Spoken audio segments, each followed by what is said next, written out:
सुदामा चरित्र गुरुकुल में प्रवेश। यहाँ गुरु शिष्य का शिक्षा का आज प्रसंग है आप लोगों के बीच में।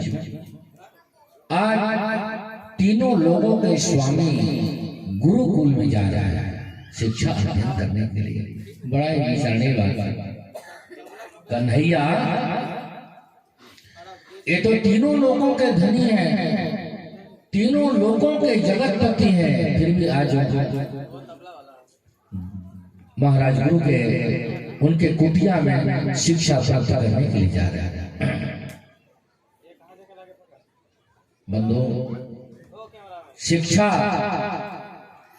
अपने जीवन में सुंदर प्राप्त करना चाहिए।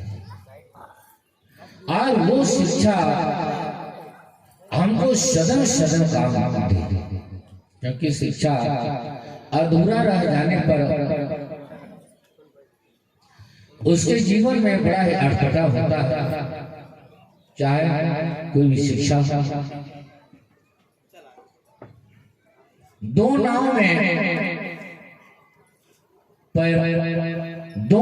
पग मनुष्य को कभी नहीं रखना चाहिए। दो नाव में पग रखने पर हो सकता है चालक यदि कुछ थोड़ा फर्क कर दे तो बीचे बीचों गिर जाएगा। एक लड़का था और वो लड़का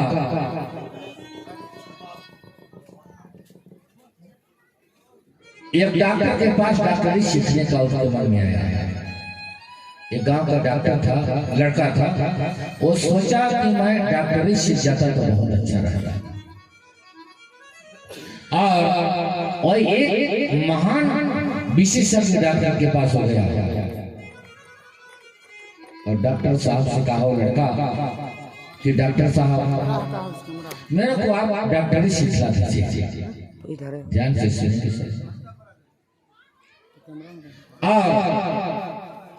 तब जो है वह डॉक्टर कहने लगा कि भाई देखो, हमने कितने दिनों तक पढ़ाई की, इतना मेहनत लगा हमको डॉक्टरी का हासिल करने में, इतना मेहनत की, इतना पढ़ाई की, बहुत ही मेहनत हमारे जीवन में हुआ, तब कहीं जाकर हम यहाँ तक पहुंचे। इसलिए बेटा तुमको काफी समय लग गया। और लड़का कहने लगा कि डॉक्टर साहब चाहे जितना भी समय लगे, लेकिन मुझे डॉक्टर सीखना है, आप सिखा दीजिए, मैं आपका सेवा करूंगा। वो लड़का गया अपना घर, शर्ट पैंट इत्यादि इत्यादि अपना सब सामग्री एक पोटली में भर के ले गए डॉक्टर के घर में। और उस डॉक्टर का भोजन बनाता है, कपड़ा साफ करता है, घर का साफ सफाई करता है। डॉक्टर सीखना है उसको। वो 5 दिन व्यतीत हुआ। अब डॉक्टर के पास तो कितने मरीज आ गए, बोली राधे।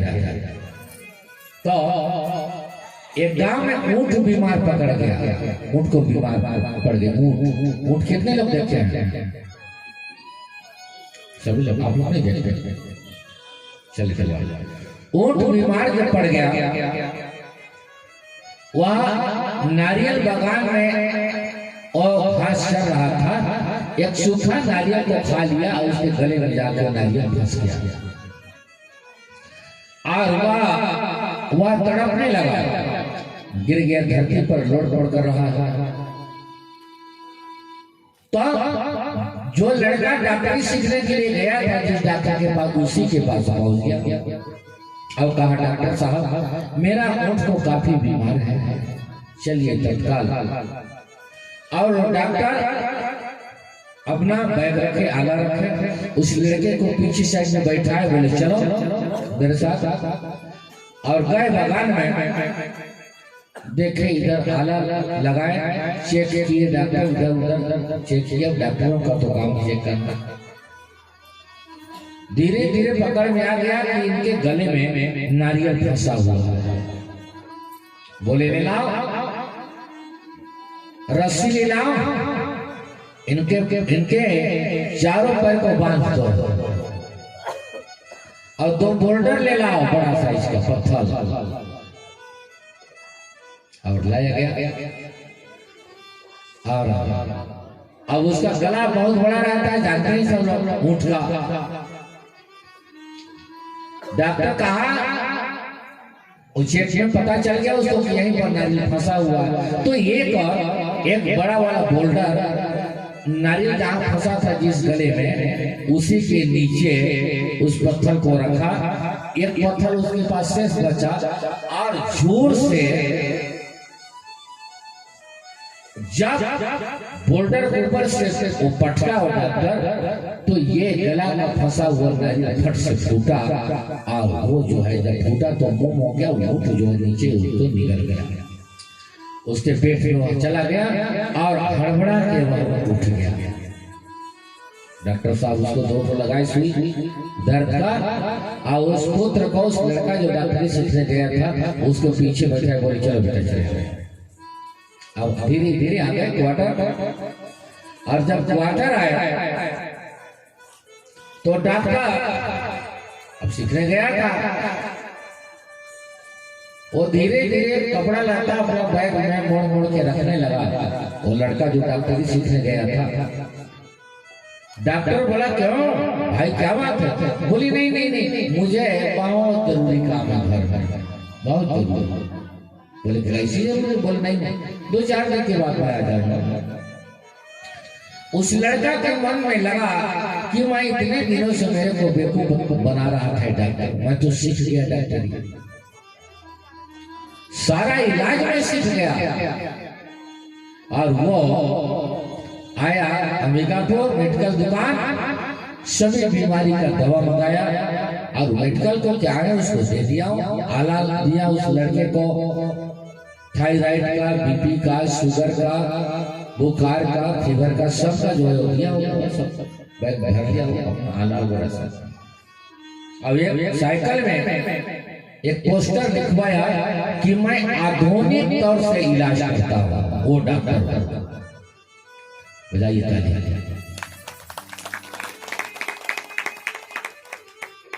गांव गांव घूमने लगा,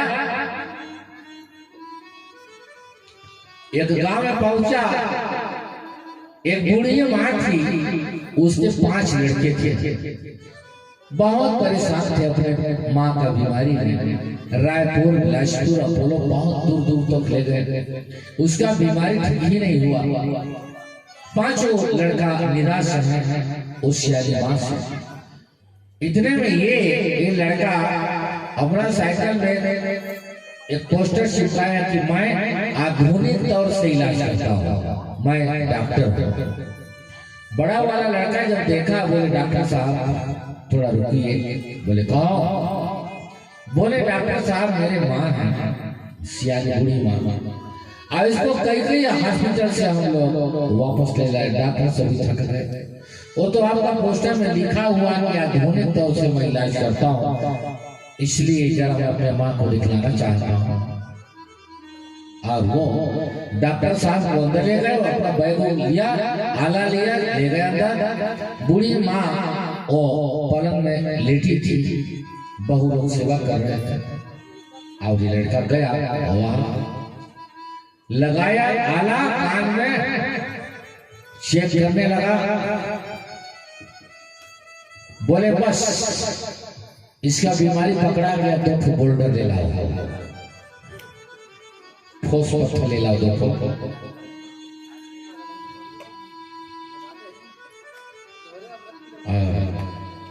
अब आधुनिक तौर से इलाज करता है डॉक्टर, और वो ले लाए तुरंत 2 बोल्डर ले लाए बड़ा,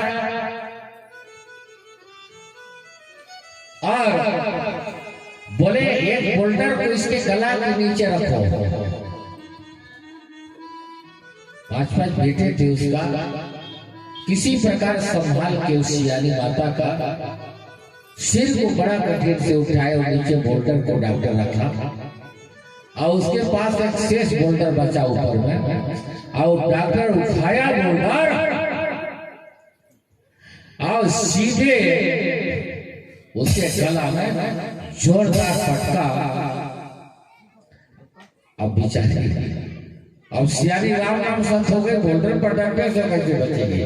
बधाई ताली।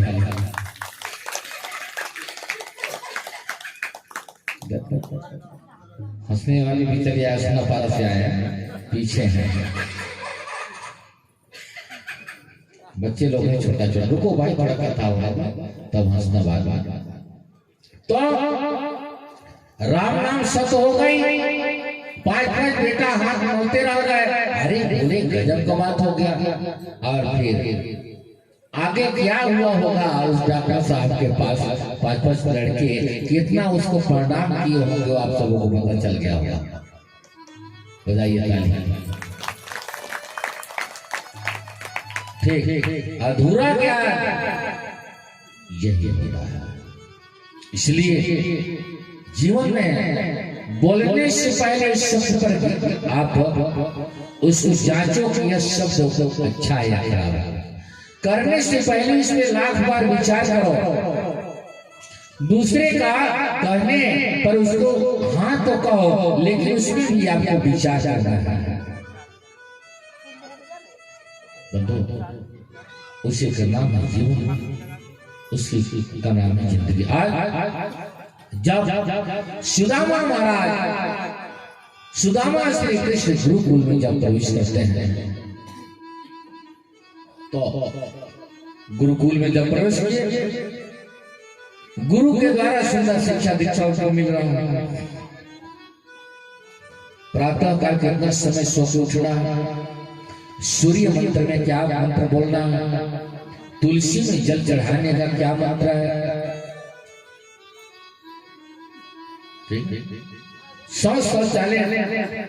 जाने के बाद हमको सूर्य की ओर क्या प्रकरण करना है, भोजन करते समय पीने वाला पानी किस स्थान पर आना चाहिए,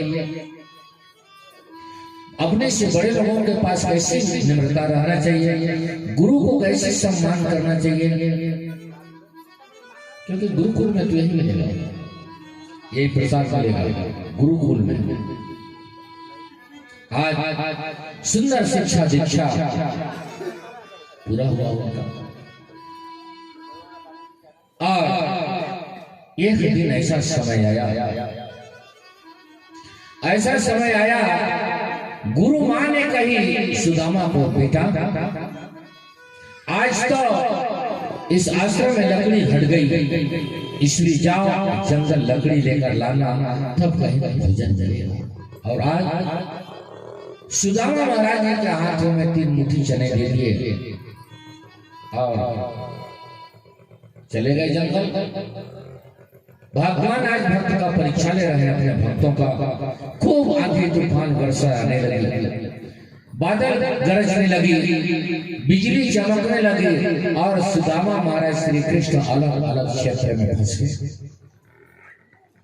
और आज घमासान इतना वर्षा बादल चमकने लगी, बादल का गड़गड़ाहट, बिजली का चमकना। बजाइए ताली जोरदार। तब जो सुदामा महाराज जी को लगा, सुदामा महाराज जी सोचे कि ये तो जल छोड़ेगा, खूब पेट में चूहा दौड़ रहा है। चना को जैसे खाने का उन्होंने विचार किया, वैसे गुरु मां का याद आया उसको, बेटा जब भूख लगेगा तुम दोनों मिल बांट के खा लेना। बोले अरे ये तो गुरु मां ने कही है कि जब तुम दोनों को भूख लगेगा तो दोनों मिल बांट के खा लेना। और उस पोटली से हाथ निकाला, कुछ समय हुआ, फिर भूख लगने लगा, भूख तो लगी रहा।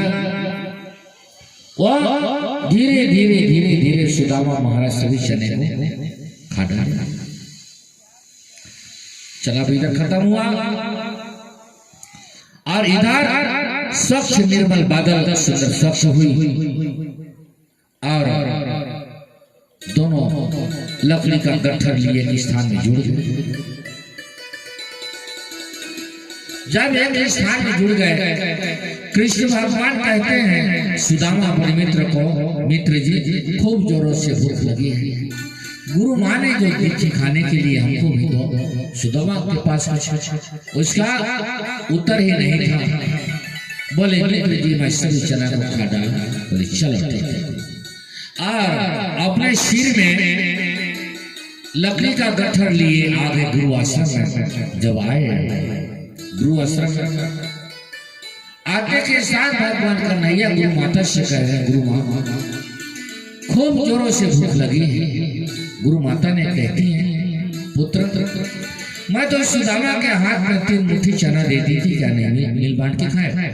इतने में सुदामा जी आगे सामने और कहने लगे, माता मैं तो इतना भूख लगा था, इतना वर्षा कठिन से कठिन वर्षा हुआ, इसलिए मैं चना को अकेले खा गया।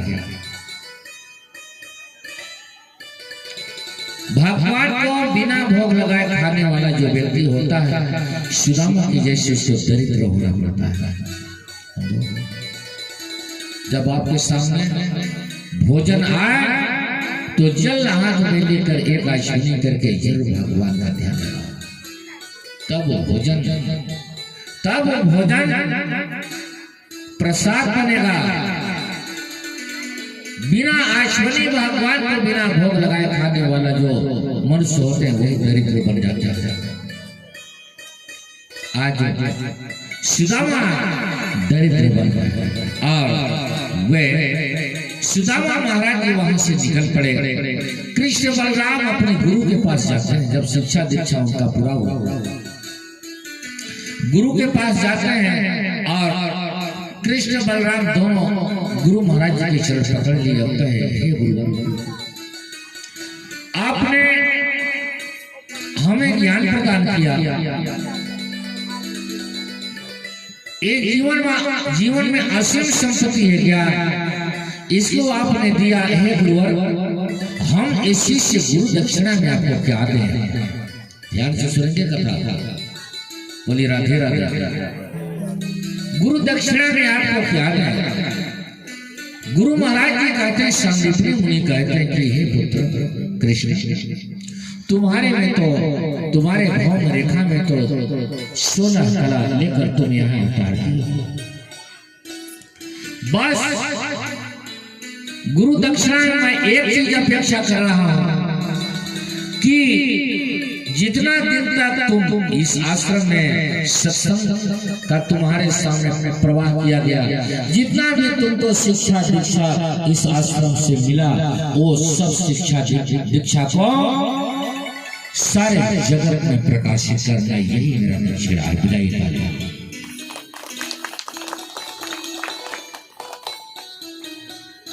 इस ज्ञान को सारे धरती में प्रकाशित करना, उस ज्ञान को जन जन लोग जाने, उस भक्ति को जन जन लोग जाने, अपने जीवन को सुधार करें।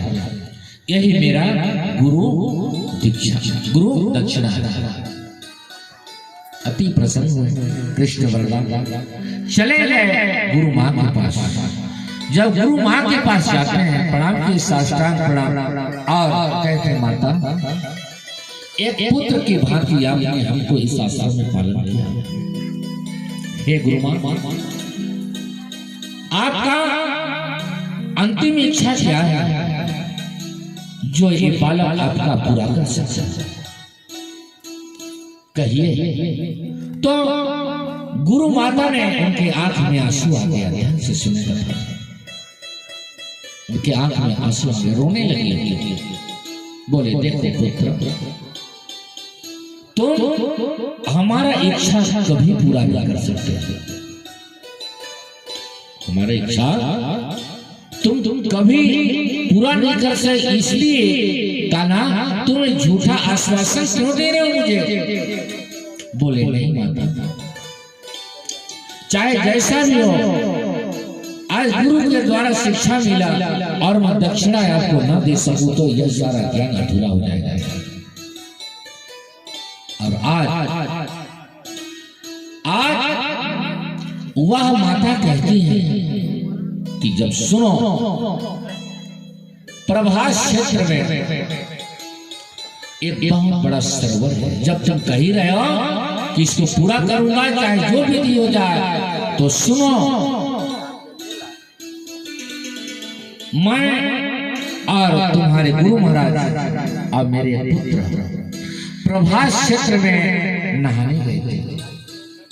एक बहुत बड़ा सरोवर था, नदी बह रहा था, और एक मेरा पुत्र था, गुरु माँ ने कह रही, उस पुत्र का नाम था पुनर्दत्त, और वह उसी पानी के झोंके में आके वह उसका पैर फिसला और सीधे जाके नदी में गिर गया।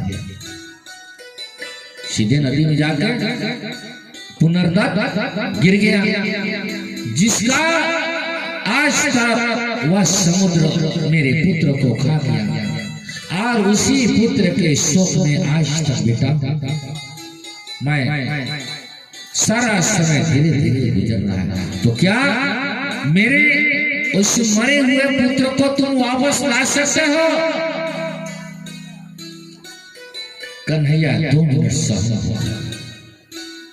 बोली माता ऐसा भी तो हो सकता है, वो कहीं नदी में बह जाने के बाद कहीं उनको किनारा मिल गया, ऐसा भी तो हो सकता है। कैसे आपको प्रतीत हो सकता है कि उनका मृत्यु हो गया? बोले माता हमको आशीर्वाद दो, आपके पुत्र को हम पता लगाने के लिए जा रहे हैं। और आज कृष्ण बलराम उसी प्रभास नगरी में बहुत बड़ा जो समुद्र सरोवर है उसे स्थान पर चले गए, और उस समुद्र देवता को भय दिखाने लगे। बोले जब उन्होंने जब प्रकट हुए कहो प्रभु क्या आदेश है? बोले यहाँ हमारा एक गुरु भाई आज कितनों वर्ष पहले उनका यहाँ इस जल में डूब जाने से उनका कोई अता पता नहीं चल रहा, इसलिए समुद्र देवता तुम उसको बताओ कहाँ है। तब वह समुद्र देवता कहता है कि हे प्रभु इस प्रभास नगरी के इस क्षेत्र में एक अति गहराइयों में एक बहुत बड़ा शंख है, जिस शंख के अंदर एक शंखचूर्ण नाम का दैत्य रहता है, और जितने भी यहाँ जो पशु पक्षी जो डूब जाते हैं, मानव पशु पक्षी सभी जो डूब जाते हैं, सबों का वह प्रतिदिन आहार बनाता है। इसलिए प्रभु हो सकता है आप उस गहराई में जाइए, शंख के अंदर वो दैत्य रहता है। और आज वह कृष्ण बलराम सीधे सरोवर में घुसे और जाते जाते जाते जाते गहराइयों में जब पहुंचे तो एक शंख मिला, बहुत बड़ा शंख मिला। उस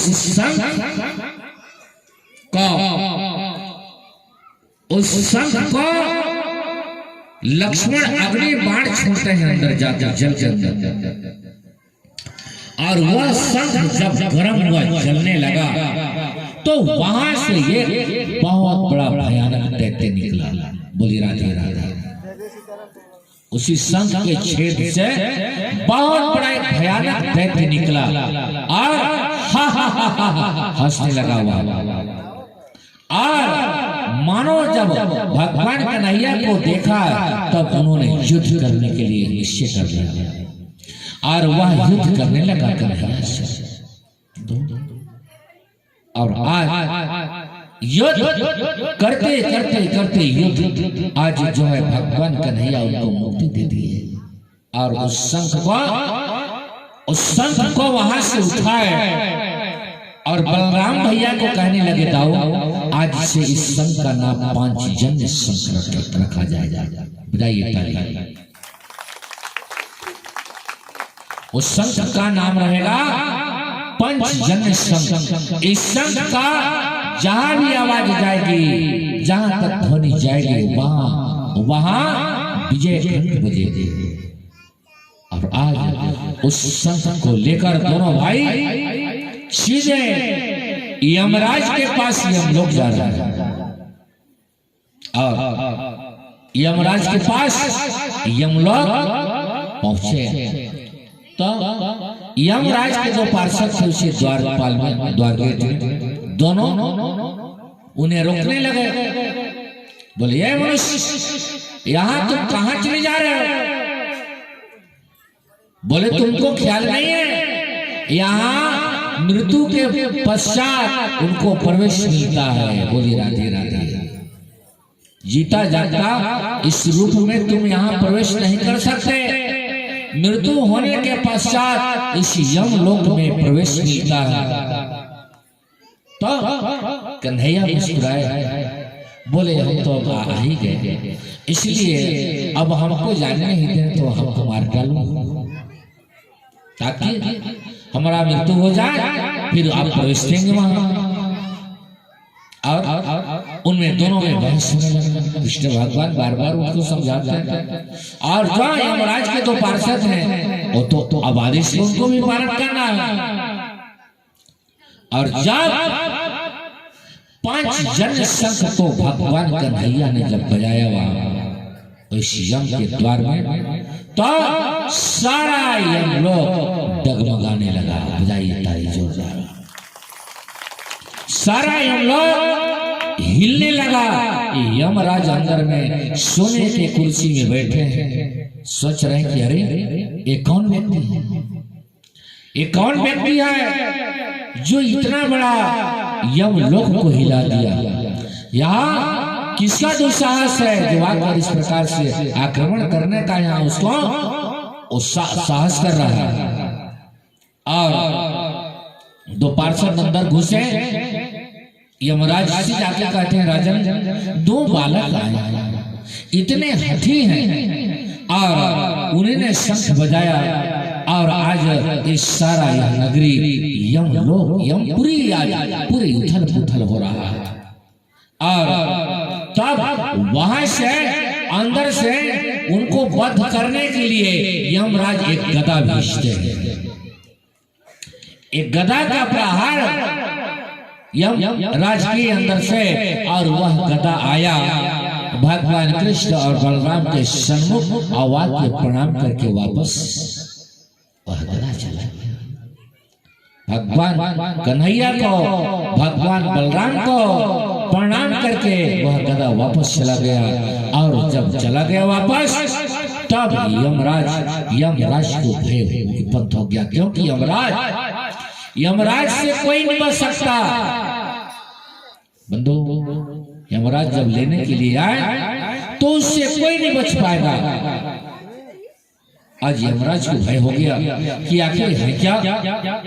और तब यमराज जब वहां से यमराज जी वहां से जब निकले अपने इस महल से, यमपुरी से जब निकले बाहर, तो दरवाजे के सामने 2 बालक खड़े खड़े। और 2 बालक जब खड़े हैं, नेत्र बंद करके यमराज उनका दर्शन करना चाहा, तो एक भगवान विष्णु दिखाई दे रहे हैं, चक्र सुदर्शन संग पद्म गदा विभूषित माला लेके भगवान विष्णु दिखाई दे रहे हैं। कृष्ण भगवान, बजाइए ताली। और यहाँ बलराम महाराज जी को जब उनके लिए उन्होंने जब नेत्र बंद करके उनको जब दर्शन करना चाहा, तो शेष अवतार लक्ष्मण कल्याण लक्ष्मण जी शेष के रूप में उन्होंने दिखाई दिए। बोले प्रभु कल्याण सुखद समय बेटी थी, गुरु की कृपा से सदन हनुमत लाला का रक्षा कर। बोलिए वृंदावन बिहारी लाल की। आज यमराज जब देखे तो एक भगवान विष्णु के रूप में, एक शेष नाग के रूप में उन्होंने दिखाई दिया। और यमराज आके प्रभु से उनके चरणों को पकड़ लिए। बोले प्रभु आपको इतना मेहनत या यहाँ आने का क्या आवश्यकता, हमको तो आदेश कर देते। बोले देखो यमराज, हम अपने गुरु भाई पुनर्दत्त को लेने के लिए आए। पुनर्दत्त जहां कहीं भी जिस स्थान पर आप रखे हो उनको आप हमें प्रदान करो, बस हमारा यही आज्ञा, यही आदेश है। और आज तब यमराज कहते हैं कि प्रभु, जो पार्थिव शरीर है, हाड़ मांस का जो शरीर है, उसको तो मानो लोग धरती में मिटा देते हैं, जला देते हैं। शरीर आग में जल जाता है, या वह शरीर जमीन में खोद कर गाड़ दिया जाता है, वह गल जाता है, वह मिट्टी से मिट्टी मिल जाता है। इसलिए प्रभु, मैं तो सशरीर रूप में आपको प्रदान नहीं कर सकता, उतना शक्ति मेरे में नहीं है, परंतु उनका जो आत्मा है, वो आत्मा को धरोहर के रूप में जो वहां आया है, उसको आप अवश्य प्रदान करो। देखो, और आज भगवान कन्हैया को उस पुनर्दत्त का आत्मा को प्रदान कर रहे हैं कौन? यमराज। और आज उस आत्मा को यमराज भगवान को कन्हैया को प्रदान किए, और भगवान ने आज उसको पार्थिव शरीर बनाकर, और आज गुरु आश्रम में पुनः आश्रम लोक से आते हैं। उनके साथ साथ में पुनर्दत्त उनका पुत्र जो है, संदीपनी मुनि के जो पुत्र है पुनर्दत्त, वो कन्हैया बलराम के साथ आश्रम में प्रवेश करना। जब वहां के सभी भक्त, जब शिष्य जब देखे, सभी लोग दौड़ के गुरु माता से कहने लगे, गुरु माता आपके पुनर्दत्त आ रहा है। गुरु महाराज जी से जाकर सूचना करते, गुरु महाराज जी आपके पुत्र पुनर्दत्त आ रहा है। और दोनों सोचो, कई वर्षों से आज पुत्र के वियोग में दोनों पति पत्नी व्याकुल थे। आज कन्हैया ले जाके पुनर्दत्त को अपने गुरु महाराज संदीपनी और माता के सामने प्रकट करते हैं, और आशीर्वाद गुरु माता के चरणों में साष्टांग प्रणाम करके जब आशीर्वाद मांगते हैं, तो गुरु माता ने कन्हैया को देखो आशीर्वाद दे रहे हैं। क्या दे रहे हैं आशीर्वाद? बोले, जाओ पुत्र, मैं तो यही तुमको आशीर्वाद दे रही हूँ कि अपने माता से कभी भी तुम अलग मत रहना, क्योंकि माँ का ममता पुत्र से अति, माँ का जो ममता है, माँ का जो प्रेम है, पुत्र से अलग नहीं पाएगा। कन्हैया के आंख में आंसू आ गए। कन्हैया विनती करके उस गुरु माँ को कहते हैं कि हे माता, ये आशीर्वाद हमको नहीं फलेगा यार, ये आशीर्वाद जो दे रहे हैं, ये आशीर्वाद मुझे नहीं लगेगा, क्योंकि मेरे दो माँ, बोली राधा राधा, मेरे दो माँ हैं, देवकी माँ और यशोदा माँ।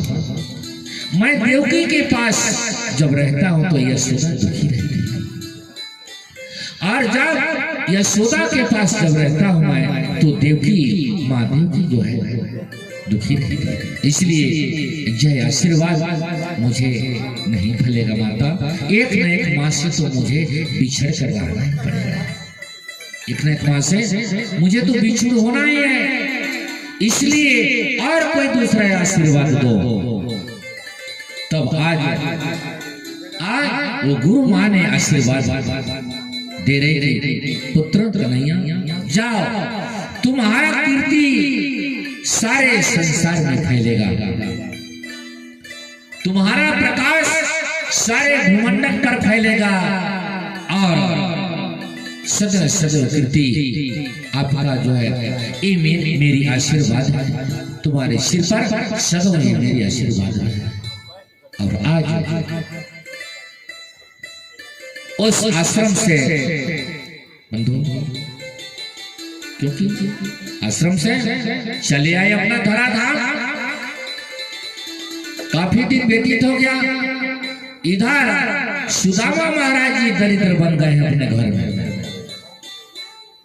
सुदामा महाराज इधर सुंदर भगवान कन्हैया का आयाचक व्रत करते हैं, हर क्षण हर पल भगवान कन्हैया का जाप कर रहे हैं।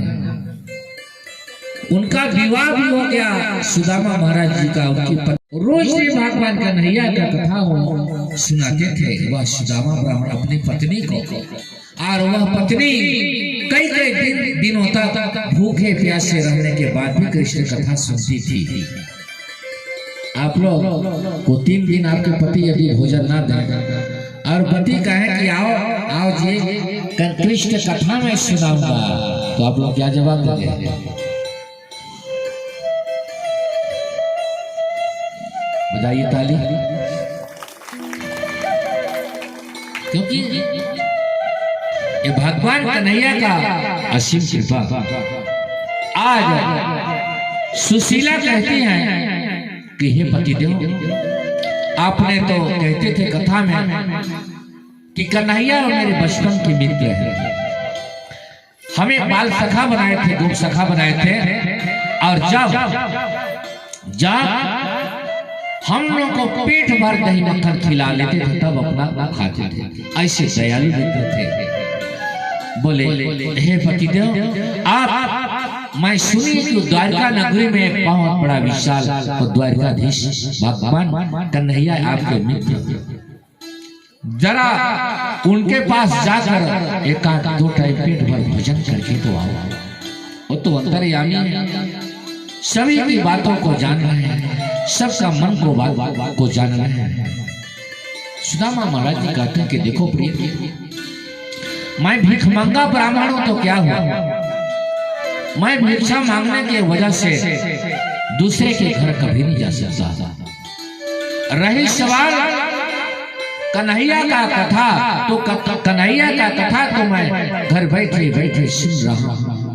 कन्हैया का अपने चलते फिरते उठते जागते सोते हर समय उनका नाम ले रहा हूं। मैं तो सिर्फ कन्हैया का ही नाम का जाप कर रहा हूं। इसलिए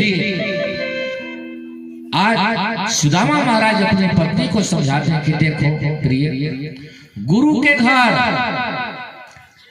यज्ञ में, मंदिर में, अनाथ के यहाँ, वैद्य के यहाँ खाली हाथ कभी नहीं जाना चाहिए।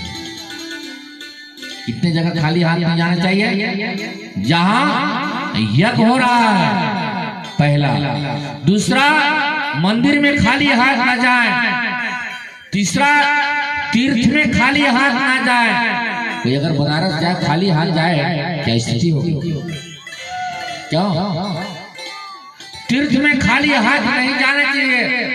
और अनाथ के यहाँ, जो पति विहीन जहाँ, जो माता पति से पृथक हो गई है, उसके यहाँ खाली हाथ नहीं जाना चाहिए। और गुरु के यहाँ खाली हाथ नहीं जाना चाहिए। वैद्य के यहाँ खाली हाथ नहीं जाना चाहिए।